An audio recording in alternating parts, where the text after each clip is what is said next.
त्रिपाठी जी, जीतन राम मांझी की पार्टी में, अगर मैं सही याद कर पा रहा हूँ, हिंदुस्तान या हिंदुस्तानी लगा है क्या?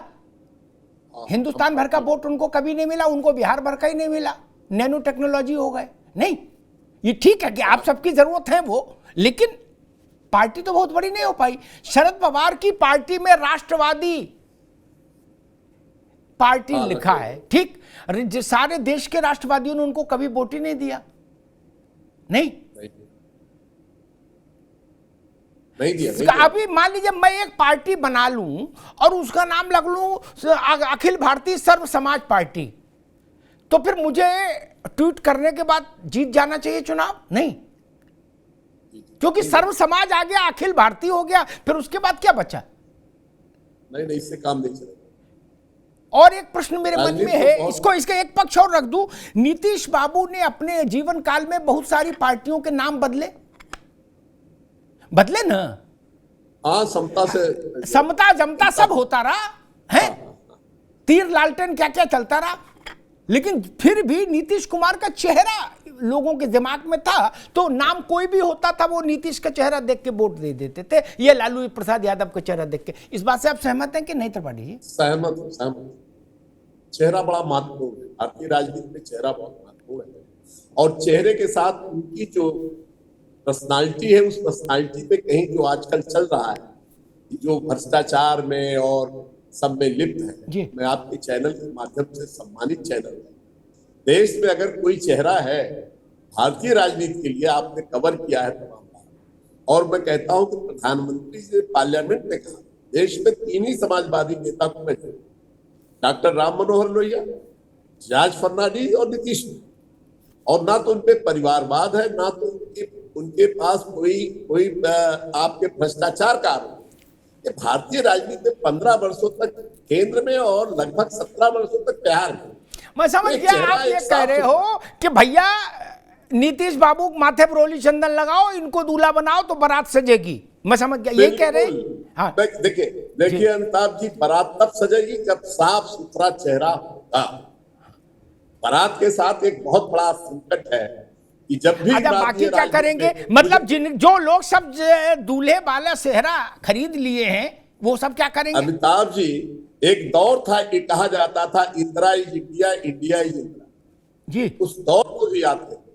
तो भारतीय राजनीति में कहीं ठीक, मैं ये सवाल रत्नाकर जी के पास ले जाऊंगा, क्योंकि उनकी पार्टी की बड़ी से है। ठीक है त्रिपाठी जी, तृणमूल कांग्रेस, त्रिपाठी जनता दल यूनाइटेड कह रहा है कि भाई नीतीश बाबू से बड़ा चेहरा कहां मिलेगा, ईमानदार, बिल्कुल संघर्षशील। तृणमूल कांग्रेस ने आज कहा कि अगर कांग्रेस अपने को विड्रॉ कर रही है और कांग्रेस बीतरागी बैरागी हो गई है, वो कह रही हमारे मन में प्रधानमंत्री पद की कोई लालसा नहीं बची, बीतरागी समाज की प्रतिनिधि हो गई है, तो तृणमूल ने कहा फिर दीदी से बेहतर कोई नहीं, तत्काल प्रभाव से दीदी को घोषित कर देना चाहिए प्रधानमंत्री, क्योंकि दीदी का जो करियर है, जो उनका तेवर कलेवर है, वो दूसरा देश में नहीं है। रत्नाकर जी, 2 नाम सामने आए, एक नीतीश कुमार की पार्टी कह रही है कि भाई उनसे बेहतर कौन, और तृणमूल कह रही है कि दीदी से बेहतर कौन, क्योंकि कांग्रेस बीतरागी हो गई, तो वो कह रहे कि यही ठीक है। और अभी जेबा जी से पूछूंगा तो वो कहेंगे कि अखिलेश जी से बड़ा समाजवादी और कौन है देश में, बताइए। मुलायम सिंह जी तो अब रहे नहीं। अमिताभ जी, मेरे से भी अगर पूछेंगे तो मैं बोलूंगा कि राहुल गांधी से बढ़िया नेता इस समय देश में कोई नहीं। खड़गे जी ने कह दिया हमारी लालसा नहीं, हम अलग हैं। अरे तो सुनिए, तो मैं कह रहा हूं जी, मैं अगर आप मेरे से भी पूछेंगे तो मैं यही कहूंगा कि राहुल गांधी से बड़ा और जुझारू नेता आज पूरे देश में कोई नहीं। तो ये हर कार्यकर्ता चाहता है कि अपने नेता को वो प्रधानमंत्री के रूप में देखना चाहता है, लेकिन यहाँ पे बैठ कर के मैं या आम आदमी पार्टी की जो मोहतरमा है वो, या त्रिपाठी जी या श्रीवास्तव जी, ये हम लोग तय नहीं करते हैं कि प्रधानमंत्री कौन बनेगा, कौन प्रधानमंत्री का चेहरा होगा। ये हम अपनी पार्टी के नेता को प्रधानमंत्री के रूप में प्रोजेक्ट करते हैं और चाहते हैं कि वो प्रधानमंत्री बने। लेकिन ये निर्णय जब सारी पार्टियों के लोग एकत्रित मिलकर बैठेंगे, और जहां तक मेरी समझ है और मेरा अनुभव है, चुनाव से पहले ये निर्णय नहीं होगा। चुनाव के बाद ही ये निर्णय होगा कि कौन प्रधानमंत्री का चेहरा बनेगा।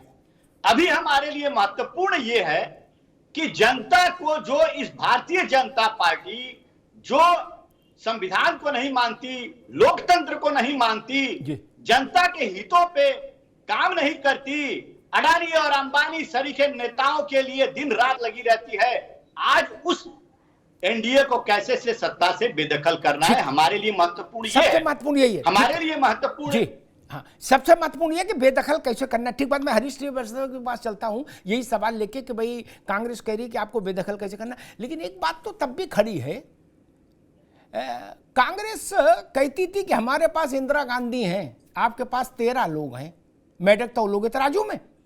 जब जयप्रकाश बाबू का चेहरा आया, ये भी पता था जयप्रकाश प्रधानमंत्री नहीं बनेंगे, लेकिन फिर भी एक सेंट्रल फिगर, एक केंद्रीय चेहरा जब जयप्रकाश का आया तो जयप्रकाश वर्सेस इंदिरा हुआ तो सरकार बदली, पलटी।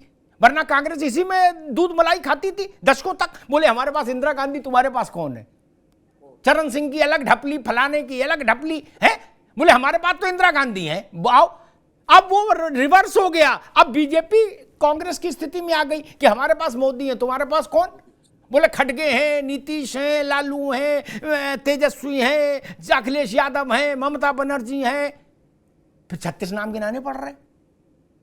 या तो जयप्रकाश बाबू जैसा चेहरा ले आओ, तब ना लड़ाई होगी मित्र।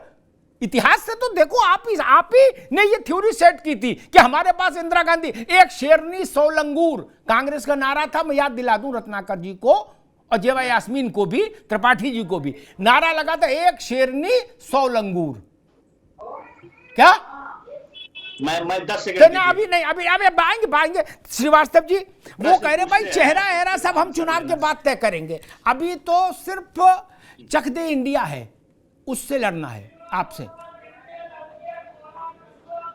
देखिए ठीक है, इंडिया बना करके 26 दल और 24 दल नहीं, कांग्रेस ये करे इंडिया से कौन लड़ेगा, यही बात ममता जी ने कही, यही कांग्रेस कह रही है। वो कह रहे अब हमें लड़ने की जरूरत नहीं, हमने इंडिया को आगे कर दिया, अब इंडिया से लड़के दिखाओ। लोकतंत्र में निर्णायक जनता होती है, जनता जनार्दन ही निर्णय करती है, वही सुप्रीम मालिक होती है लोकतंत्र में। तो ये जो इंडिया नाम दिए है, जो ये 24 दलों का जो इनका गठबंधन है, इनको जनता जनार्दन ही जवाब देगी और इनको बताएगी। कई बार तो बता चुकी है, इनको अपना सच का आईना दिखा चुकी है।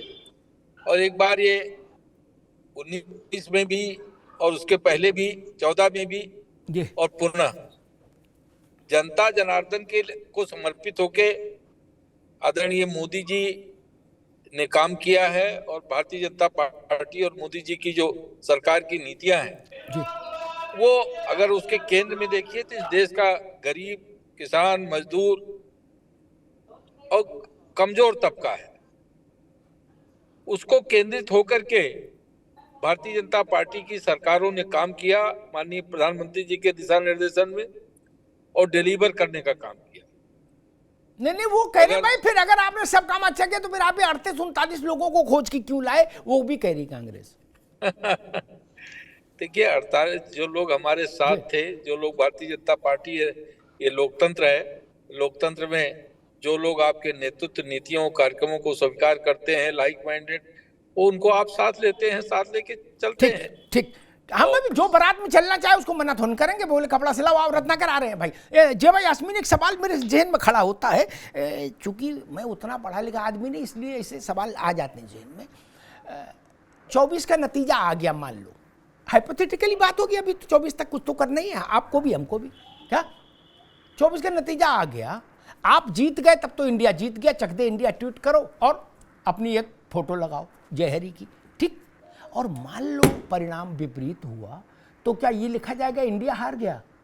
जय यास्मीन, अगर मान लो सपा का कैंडिडेट हारा, या बस या कांग्रेस का हारा, या तृणमूल का हारा, या नीतीश बाबू पार्टी का हारा, या तेजस्वी की पार्टी का हारा, तो क्या उसको ये लिखा जाएगा इंडिया हार गया?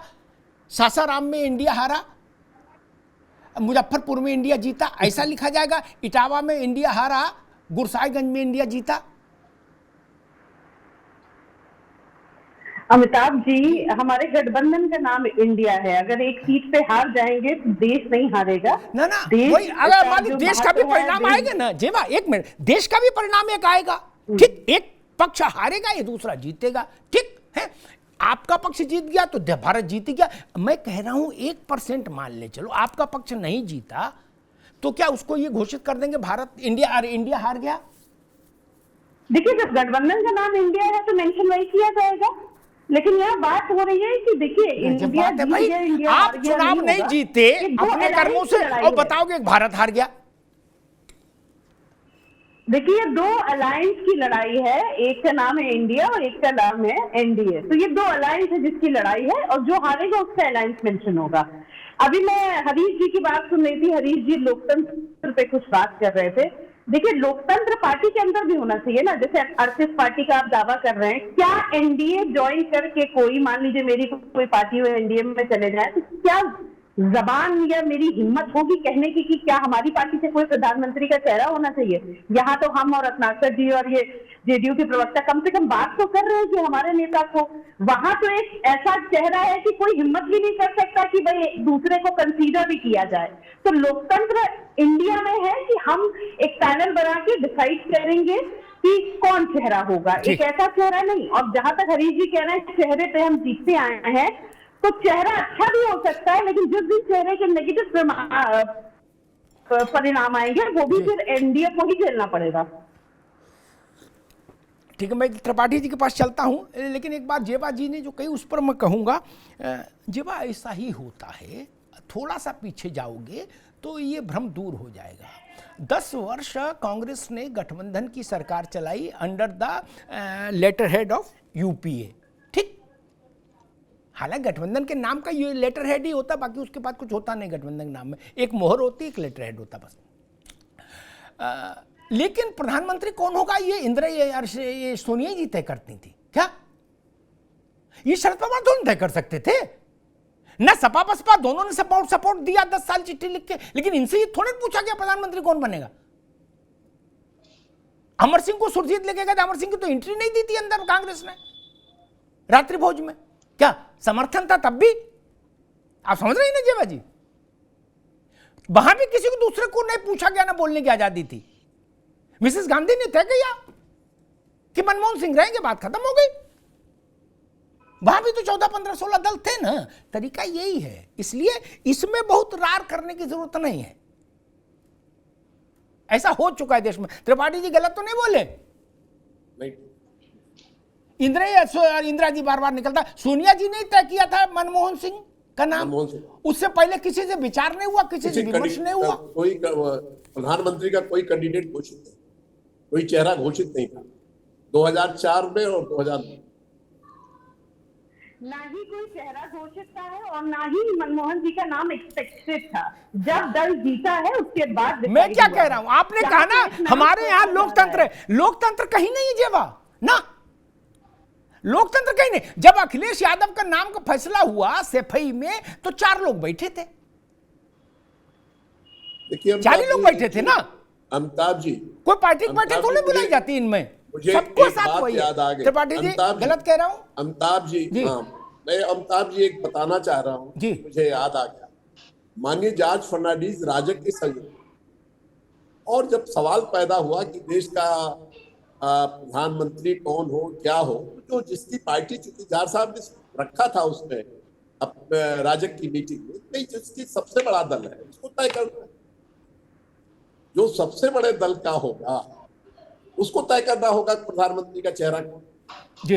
अगर चुनाव के बाद होता है, पोस्ट होता है, अगर प्री होता है तो उसमें तो जो कमेटी बनेगी, जो कमेटी आगे चल करके वहां निश्चित रूप से तय करेगी कि संयोजक कौन होंगे, कितने लोग कमेटी होगी, उसमें जो तय नाम होगा वो चेहरा होगा, ये तो तय है।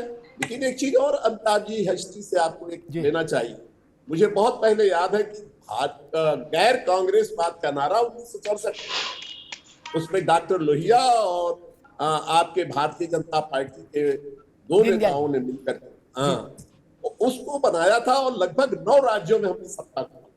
जी हाँ, बहुत बड़ी ताकत बनी थी। ऐसा नहीं कि आप इंडिया का बन गया तो इसको नहीं, लेकिन गैर कांग्रेसवाद के मुद्दे पे बहुत अच्छा जो प्रदर्शन पूरे देश में हुआ, उसमें 9 राज्यों में सरकारें बनी, सम्मिलित सरकारें बनी, तो ऐसा नहीं है।